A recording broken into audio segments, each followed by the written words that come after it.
senior homes, nursing homes rather, and put on their own, whether it's a SLIF, which is some type of assisted care, or in their own apartment. I'm the one that assists them, engage with them to make sure they keep their appointments, to make sure that they stay medication compliant, make sure they know how to independently live on their own. And is it a battle? Yes, it is. I have 60 clients that I am in charge of, and it is definitely a battle. Let's talk a little bit about mental health, since Cortez just went there, before I get into this.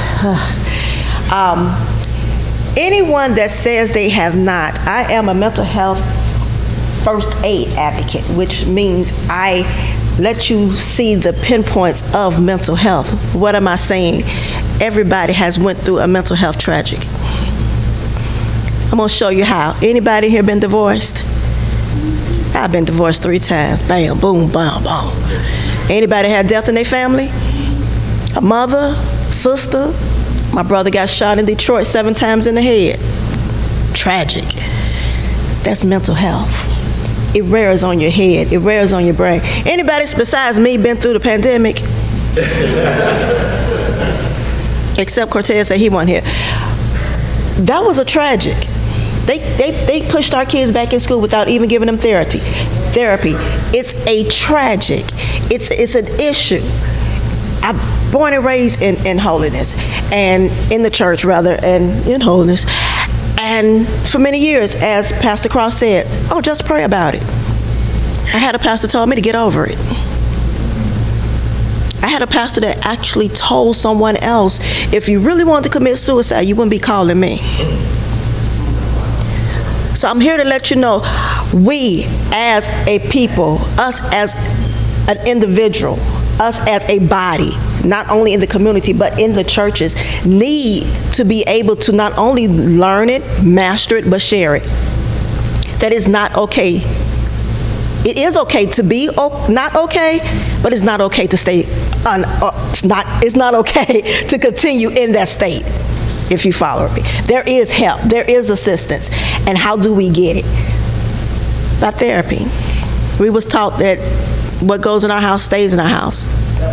That was the biggest mistake that was made. So me being born in 1968, my people, my mom's people, are dealing with mental illness heavily because we was told you don't go tell this. You don't go tell in the house. So now we're dealing with, oh, tell it. So we're dealing with people that have went through many years, 50 years, holding that they've been abused at 5 years old, that they've been molested at 3 years old, that they went through this abortion at 16, and they held it in. And they trying to figure out why they could not survive the first marriage or why they can't keep a job. It's because it's so much that's in there. Prayer answers all things.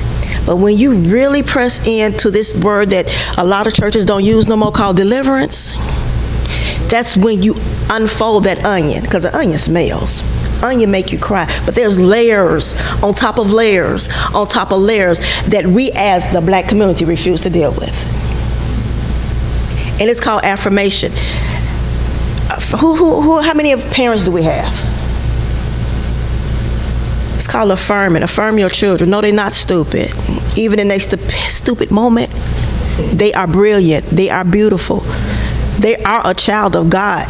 They are a product of you. Let me say that again. They are a product of you. And you telling them they daddy stupid says a lot about you, because you chose him. They didn't. Am I correct? So we have to reword our thinking. The worst battle with us is our mind. If we learn to reuse, refocus, reset our own minds, and I'm going to take it even deeper, a kingdom set mind. Because all things work together for the good. That means everything he's made is good. Even that bastard child is good.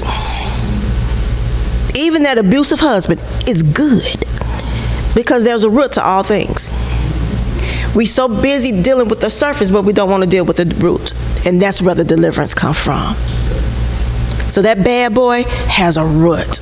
Probably his daddy, but it's a root. It's a root. It's a root to it. It's a root to it. It's a root to it. It's a root to it.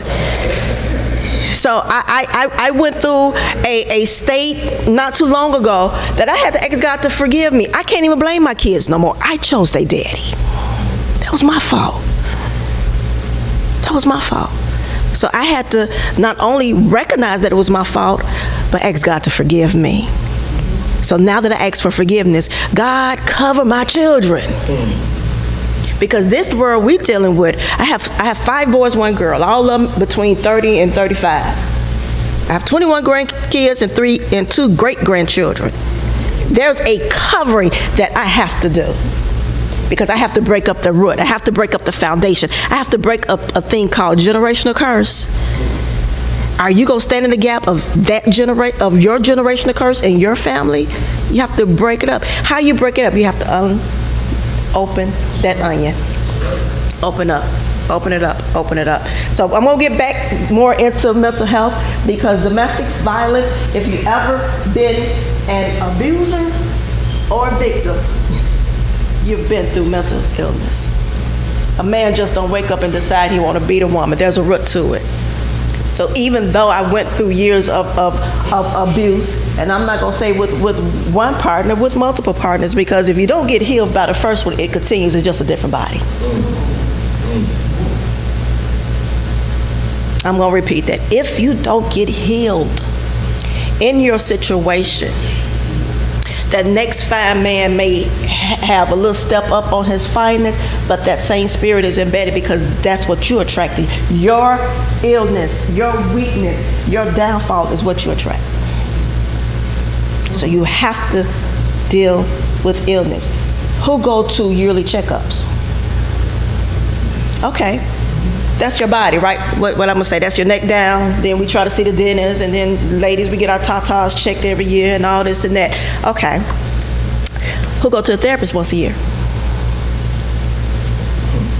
So you check everything from your neck down, maybe your teeth, maybe your eyes, but you don't go get a mental checkup. That's important. Find someone that you can open up those areas. Even though I've been in abusive situations, I still have a heart for abusers, because there's a root to why they swinging. There's a root to why they thinking that way. There's a root to, did he either seen it or he's been a part of it. He either seen his father do it, he either seen his mother do it, because women are abusers as well. Men are abused. It's not just us. Men are abused.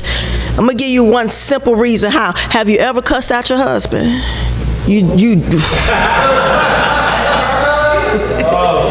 It's called verbal abuse. I'm transparent. I'm guilty. Have you ever waited till he sleep and got the money out of his wallet? It's called financial abuse. Have you ever just walked past and just punched him because he said something stupid? It's still called physical abuse. Still is. Still is. Have you ever called your girlfriend, this stupid nigga just getting on my nerves? That's called emotional abuse. I'm going to get that out there before I beat up the men. We're guilty too. And a lot of women don't realize how guilty they are. And then men don't even talk about it. What you mean your woman beating on you? What you mean? So we have to recognize these signs. I'm going to talk a little bit about mental health as I go through here. This is my story. I have a fulfilled passion about and purpose assisting victims and survivors of domestic violence from their pain into their purpose. And I did do a 7-day devotional. It's only $5 today. It's on the bed that's called From Pain to Purpose. Not only am I an advocate of domestic violence, but I am a pillar in the mental health, suicide, and sexual assault community.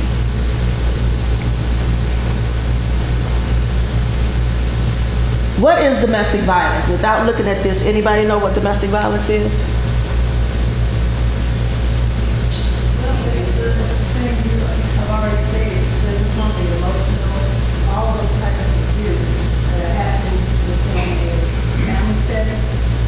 think.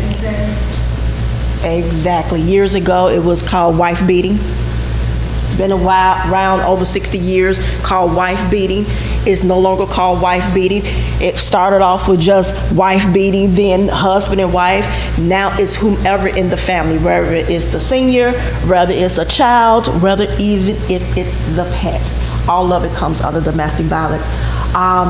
Domestic violence is abuse that is normally between a husband and wife, or now it may be any household individual that misuse, mishandle, and disrespects another individual. Domestic violence is a violent act or aggressive behavior. According to the United States Department of Justice Office on Violence Against Women, the definition violence is a pattern of abusive behavior in any relationship that is used by one partner to gain or maintain control of another. Skipping all this, if anybody else ever asks you what domestic violence is, it's two words I need you to remember: power and control.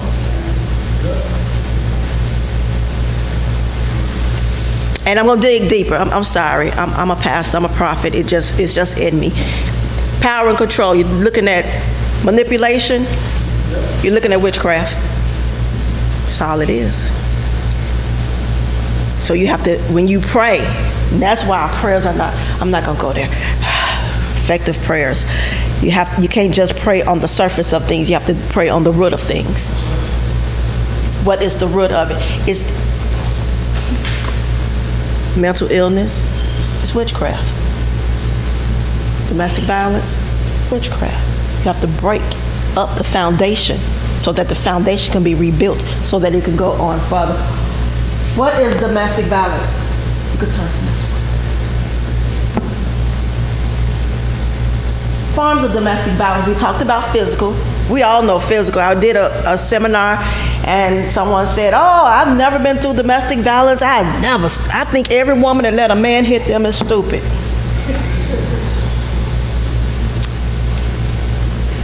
She's been divorced. She has a baby out of wedlock. So what do you think she already been through? Domestic violence. So we already know what physical is. We have emotional is a way of controlling another person by using emotions, criticizing, embarrassing, shaming, blaming, manipulation. There we go again. Verbal abuse, when someone repeatedly uses words, demean, frighten, or control someone. Verbally uses yelling, put downs, name calling, belittling. What does that say? Verbal abuse. Is we all guilty of that one? Financial abuse, having money and property stolen, being defrauded, being put under pressure in relation to money or other property, and having money or other property misused. I'm not even going to go deep in there, but I can. It has to come with a communication. Has to come with understanding when you're in a household. Sexual abuse, abuse of one's body taken without permission or consult, taken in anger or under power and control, or taking advantage of another. And sexual abuse can be done in a marriage. You should never withhold your body, but if it's under a threat, if it's done doing emotional abuse or verbal abuse, if it's done, "Oh, you need $50 for your hair," it's called sexual abuse. If it, some people like that, but I'm just saying, if it brings your emotions down, it can come up under that as well. Spiritual abuse, not allowing one to worship or pray, also can be administered under the power and control of religious leaders, including harassment, humiliation, when someone uses spiritual belief to hurt, scare, hurt, and control. This can be looked at two different ways as well. First of all, there is what I strongly believe, that therapy and premarital counseling is very important. Even when you're in the same church, you have to be on the same spiritual level to be able to maintain correctly.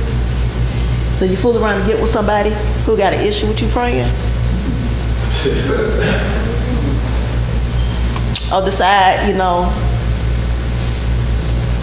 that could be a lot. And let's even go deeper. Being in a church home where the pastor is calling you stupid over the pulpit.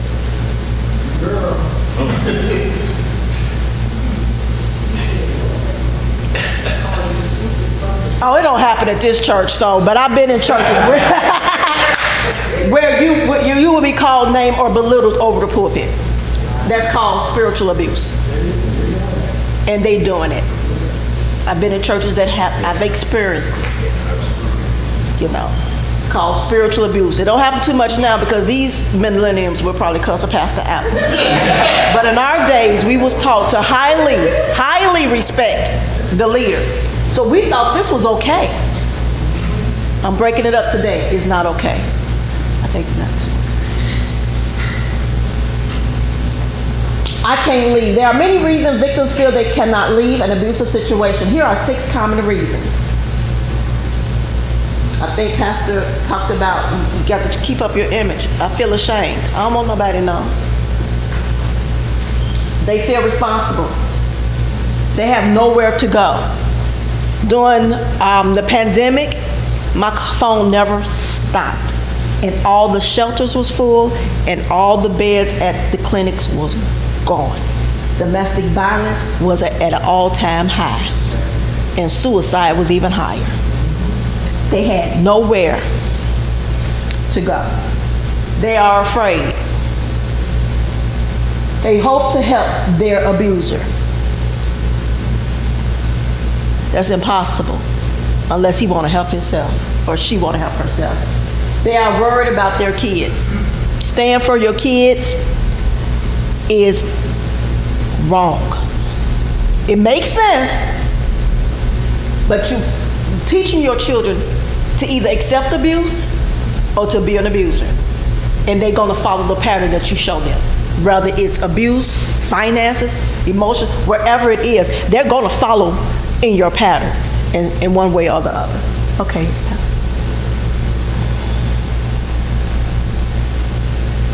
So we deal with this thing in domestic violence called the power and control wheel. And I do apologize, I should have brought flyers of this wheel. If you Google domestic violence power and control wheel, you can see this wheel and you can look at different manipulative ways abuser uses us. Whether it's our children, our feelings. Isolation is domestic violence. It's domestic violence. Being locked up somewhere is domestic violence. Blaming them is a way of power and control. I hit you because the food wasn't hot enough. I slapped you because I told you to pick up my laundry and now you got nothing to wear. Blaming something that they could have did themselves. But anyway, using the children, using privilege, making a person feel like they are slaves. Economic abuse, withholding them from money, not allowing the next person to thrive in their lives, whether it's education or even a job. Using threats, embarrassing the individual, threatening them what you're going to do to them later, whether they take it out or not, is still part of the power and control. The power and control wheel originally developed by the Domestic Violence Intervention Project in Duluth, Minnesota, shows the abusive and violent pattern predators use to get and maintain power and control. This diagram is particularly helpful tool to understand the overall pattern of abusive and violent behavior which are used by a batterer or abuser to establish and attain power and control from his or her partner. And it's just not a man and woman thing. You know, we deal with the letters. I don't know what them letters are. They are dealing with domestic violence as well. Understanding the abuser, the part that we don't want to do. Understanding the abuser, but I'm going to give you the red flags of understanding the abuser. So, in other words, when you're in a dating pattern or whatever is going on in your life and you with somebody extremely jealous, red flag. Possessive, I want you for myself. I don't want you to do this and I don't want you to. Possessive. Unpredictable. bad temper, cruel to animals. They already verbal abusive. They might not be verbal abusive to you, but if you see that they have the capability of being it may be to a child, to their dog. Let's wake up women if they're abusive to their mother. If they talk harshly to their mother, if they're not loving to their mother, they're not giving to their mother, they're not going to be loving and giving to you. Beliefs about the roles of women and men relationship. The Bible specifically says what our beliefs should be when it comes to marriage.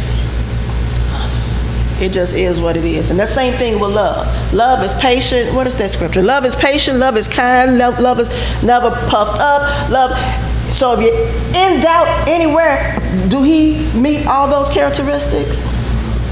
Blaming the victim for anything bad that happens. Sabotage. Controls all the finances. Abuse. Now, control all the finances. If that's what you all decide that he or she do, so be it. But if they demand it and things ain't going right, understanding the abuser. Controlling with what you wear. That's control. Not saying, babe, I'd rather for your skirt to be shorter. That's one thing. That's not control. Demeaning the victim either privately or publicly, embarrassing or humiliating of the victim in front of others, embarrassment of the victim at work. So these are different signs. These are understanding the abuser. This is normally the one, if not all, what you're going to see in an individual that is abusive. And this is just very limited. This is just a little. I need the next slide.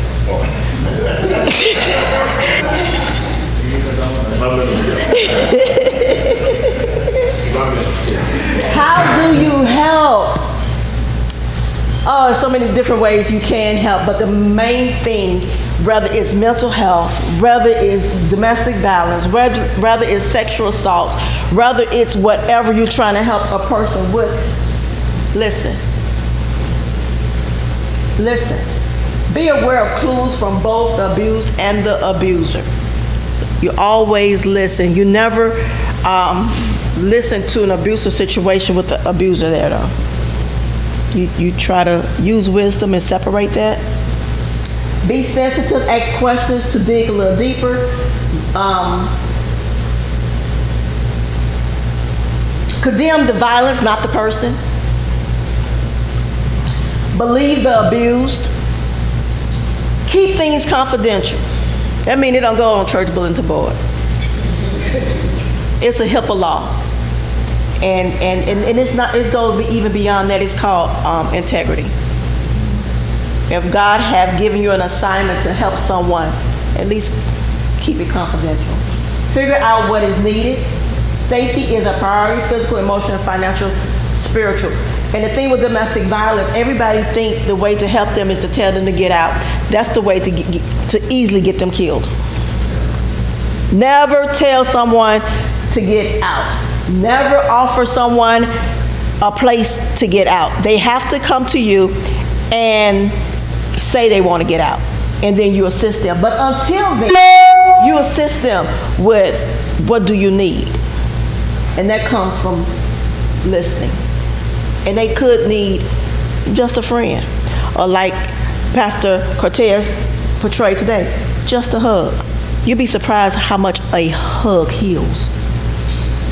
Be supportive and help as possible. Provide her with information, resources, so she can make an informed decision. On average, it takes a woman 7 times. 7 times before she leaves her abuser for good. 7 times. There's a high statistics that before they even get to the 7 times, they either dead or dealing with mental illness. Even in the 7 times, they end up going back, and the abuse not only continues, but it worsens.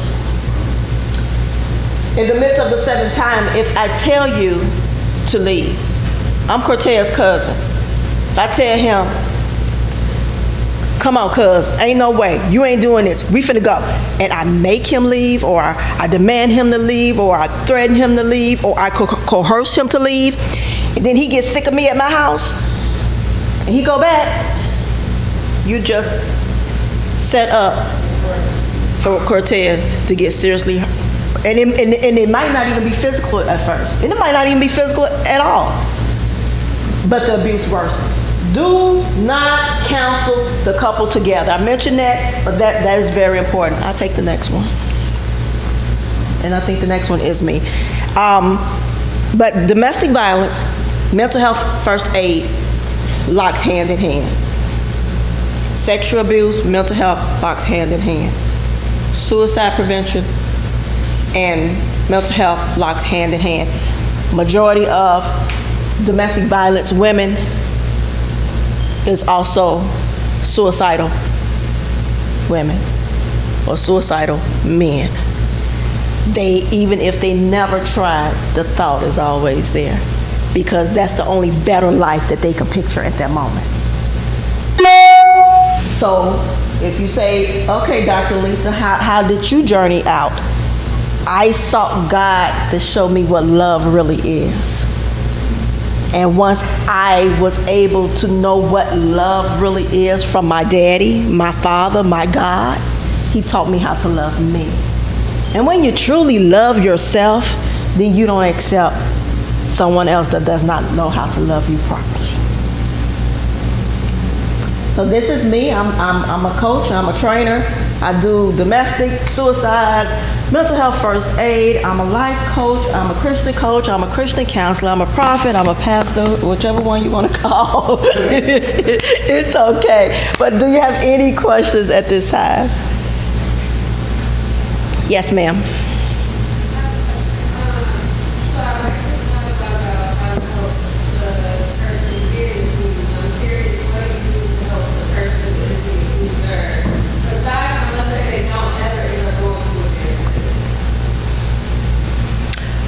So your question is how to help an abuser? Yes. Abuse, you really can't. The only way they can come out the situation of being abusive is dealing with the root of what got them there. And majority of the time, majority of the time that is a therapist because they have to dig into what they saw or what they endured. And when you're dealing with a male, he's not going to go and tell you his daddy or his uncle molested him.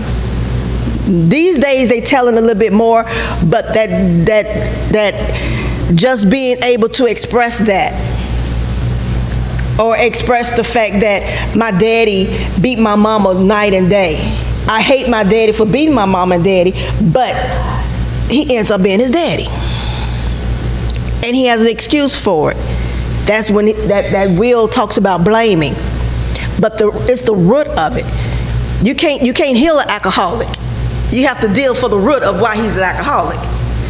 Deal with that root first, and then you'll lessen that. And everything is a process. Yes, ma'am. With that said,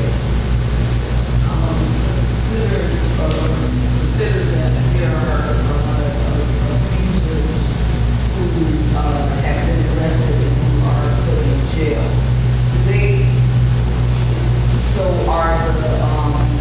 Is the law now recognizing that these people have problems? They have issues. So are they being assigned?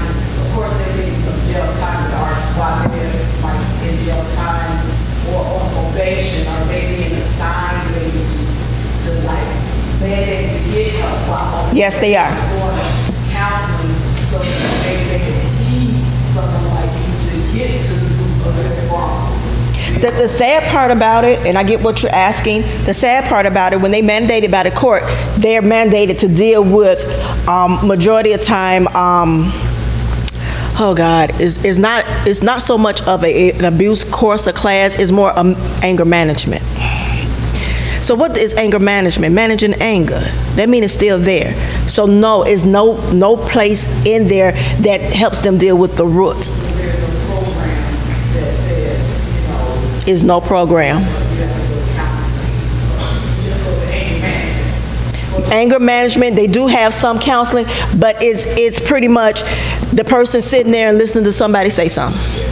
That's it, that's all. It doesn't dig in. Go ahead. Yeah, that's kind of my, especially dealing with the addiction issue. There is a program. Well, let me go back to anger management. The anger management thing.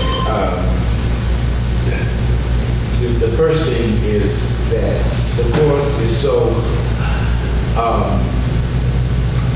directly where, just like you said, the guys just want to get through it.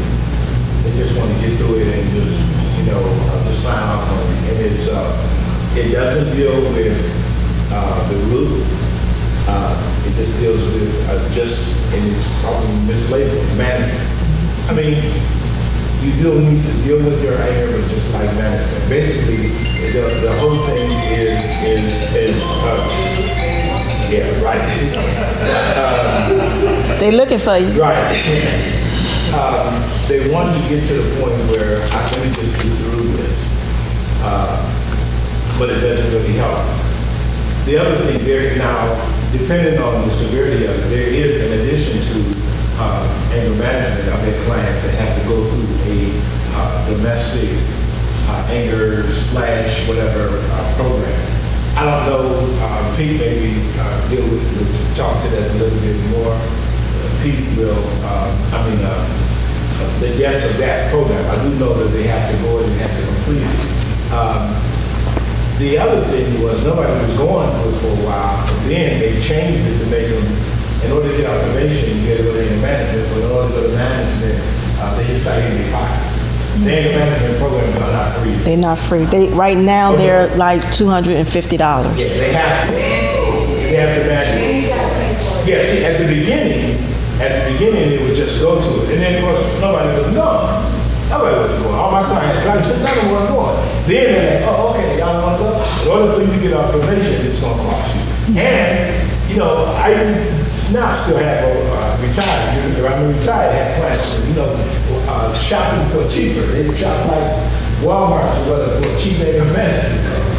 And the sad thing about it, though, is that they just want to get through. And their goal is, I just want to get off probation. I don't want them to deal with it because I ain't got an anger management. I guess the thing to do to like, since they have to be there, to kind of like, at least try to touch them in the way where now since you have to be here,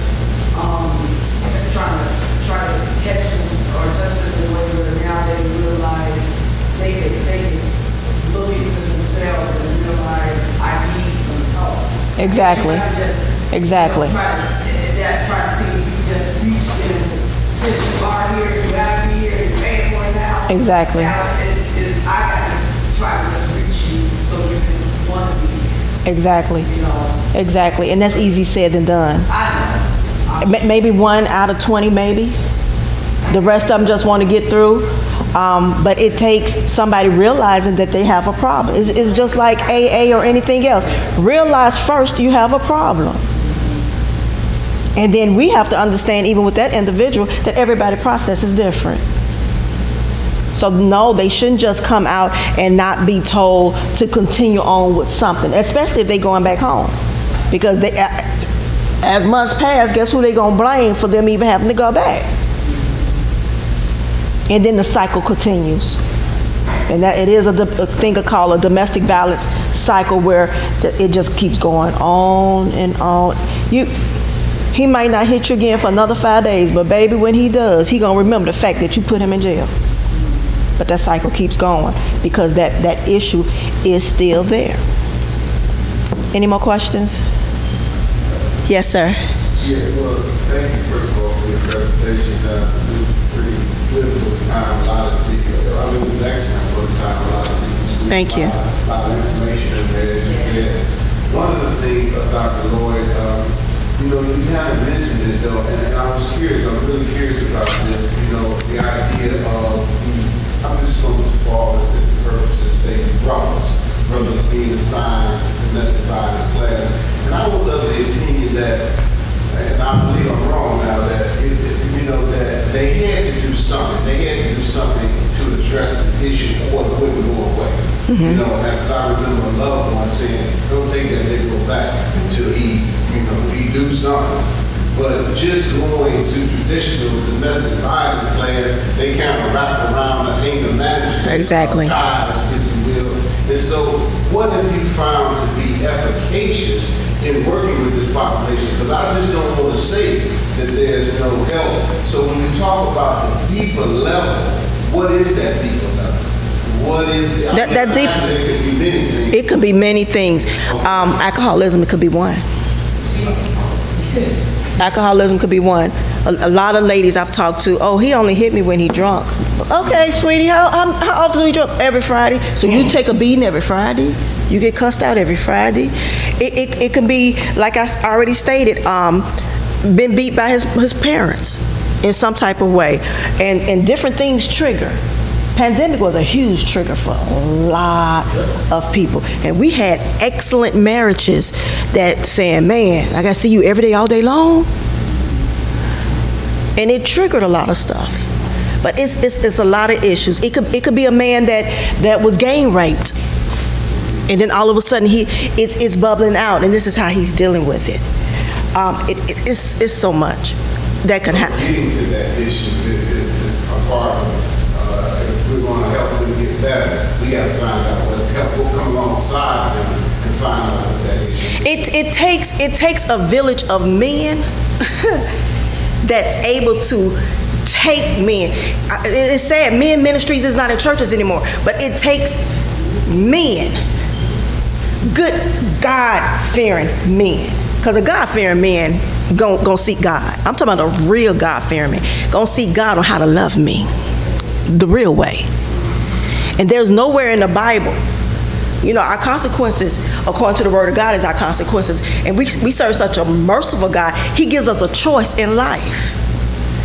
And your choice is your consequence. What is you going to choose? You going to choose this ugly man that's going to treat you right, or this fine one that's going to go upside your head?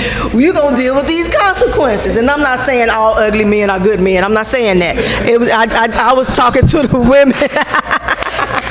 But you do deal with the consequences of what you're doing. But what I was saying was, it takes a village of good godly men to teach these men how to be good godly men. This is what you should not be doing. This is what you should be doing. And then seeking advice, seeking therapy, seeking counsel before you hook up with these women. I don't care if it's a baby mama.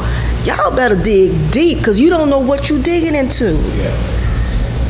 This man looked like wonderful, but his grandmama got dementia. His daddy, you know, had 5 baby mamas. His mama threw skillets upside the daddy's head. You don't see that now because they old. So that's all you see is this wonderful person. But that cycle gonna come around, and all that baggage gonna come in out of that person. There is also, we need to look at, from an African American standpoint, we need to look at the roots and what was normal from our parents. Yeah. Everybody, of course, knows the famous line in Oprah, right? What she tell them to do? Beat him. Beat him.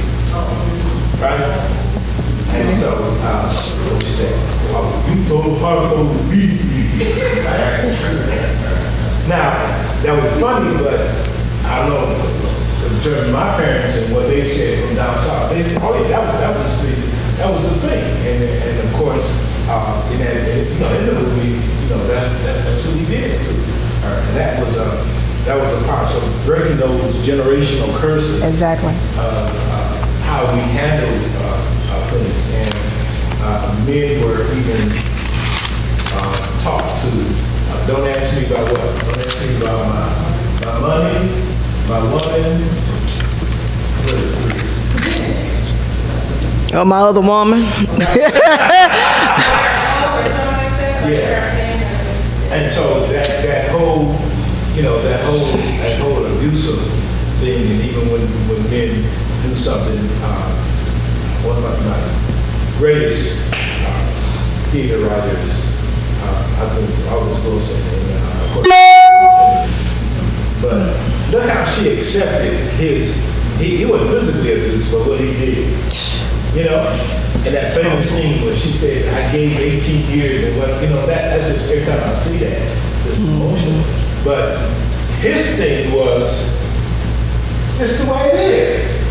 This is the way it is. So once we break those, what Dr. Lloyd was talking about, we look at the results, something I call also same thing, results and roots. You see a tree, and you see that, what's going on. But if you see a bad tree, Jesus Cursed the tree. Why? No fruit. Because it was something with the root. That's really the thing about it. You ain't got no, it's not because you're bad to the tree, there's something in the root. So what we look at our men, and in particular, we look at the result of a bad root. And if you don't get the root,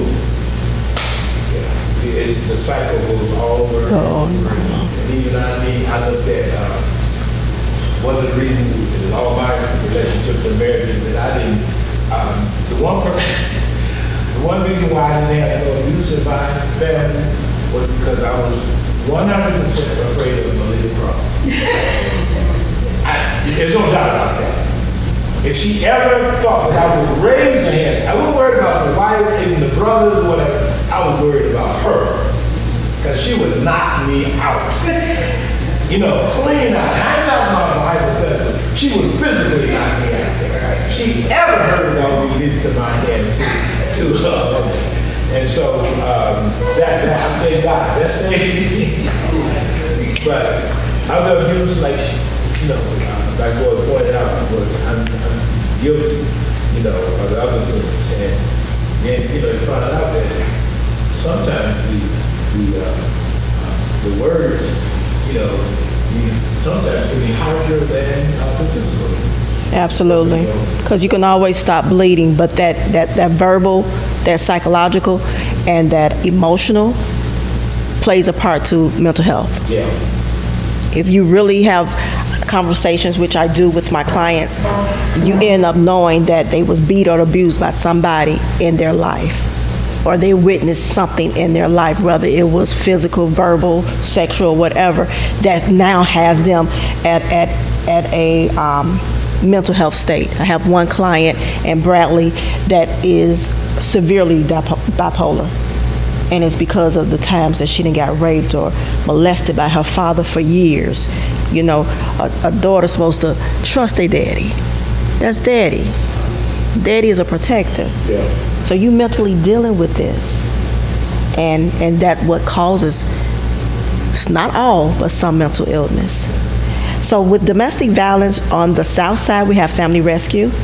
They have a shelter, and they have a in-house living facility that is totally private and totally secret. Their phone number is 773-375-1918. And that's Family Rescue on the south side, 773-375-1918. Near Schaumburg, or should I say the western suburbs, you have Wings. Wings is awesome. They have several facilities. Their Schaumburg office, or main office, should I say, is 847-519-7820. That's 847-519-7820. And then we have the south side. It's located in Homewood. South Suburban Domestic Violence Center is 708-794-2140. Again, South Side is 708, South Suburbs, 708-794-2140. If you do not remember or forget any of those numbers, the 24-hour hotline for the city of Chicago is 1-800-360-HELP, which is 6619. Again, 1-800-360-6619. If you need resources, if you need counseling, if you need assistance, even emergency putting someone somewhere, you can always call me, and my number is 708-527-5678. Again, that's 708-527-5678. 8. I have Paying for Purpose for only $5. I have I'm a Survivor, the domestic violence book and workbook. There today, I let both of them go for $25, and I also have the book called Suicide But Afraid to Die. I'm gonna let that go for $10 today. It talks about my suicidal attempts and some surprises that I'm not gonna talk about in that as well. It was indeed an honor and a pleasure to be before you. And as I go to my seat, even with the victims or the victor, with the abuser or whomever, the most important key to it all is the spirit of forgiveness. Amen. God said 7 times 7. 7 times 7. That don't mean to go back to the abuse. That means to forgive. You ain't forgiving them for them. You're forgiving them for you.